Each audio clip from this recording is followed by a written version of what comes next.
Okay, let's take a look at React and Firebase working together.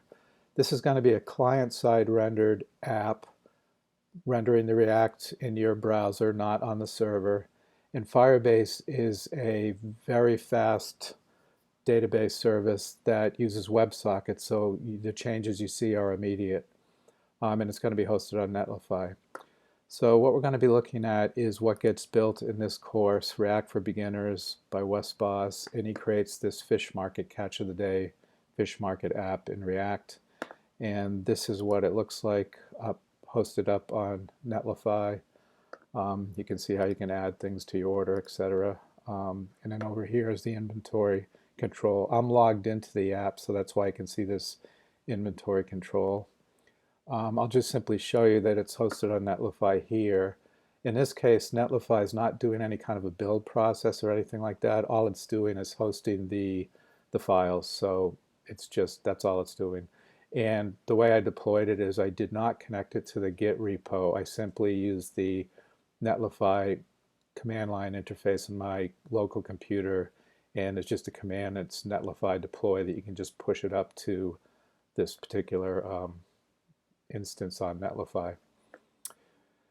So it's going to connect to Firebase. Here's the Firebase site, firebase.google.com. I'm already logged in, so if I click go to console, I'll see what I have going on up here at Firebase. And I have two things, some kind of test I was doing, and then here's the catch of the day one. So if I click on that,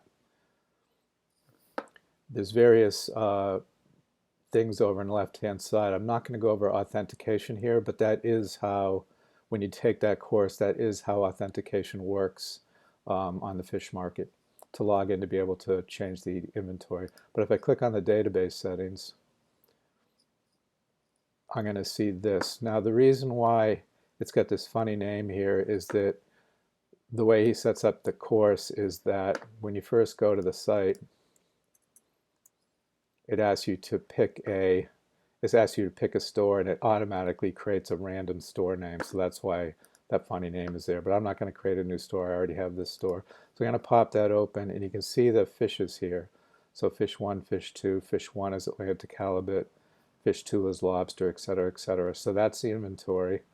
Now what I'm going to do is open two browser windows to show you how quickly this works. So in the left hand, I've got that app open.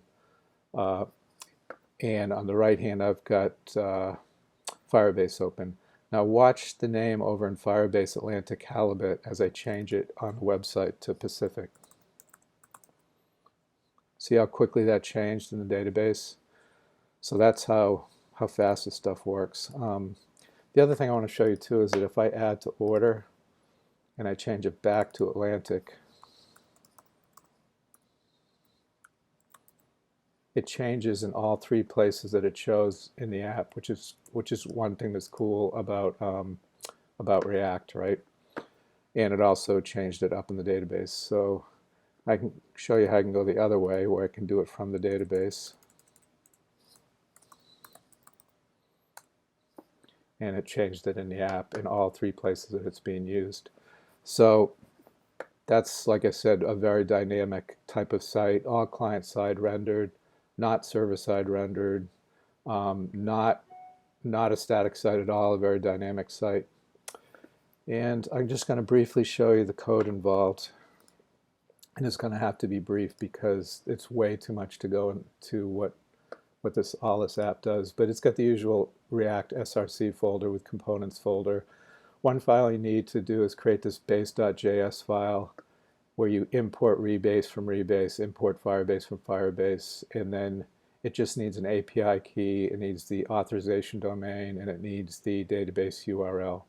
So it just needs those three things, and then you create your base component, and then you export Firebase app and export default base, and then they get used over in your app. So this is the main component, app.js, and it gets used in this section here, component did mount.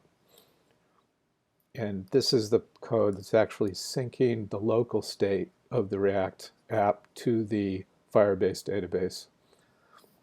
So that's the code that's doing that. And again, it's way too much to go into all of this, but I just wanted to briefly, show you where the code is that connects to Firebase.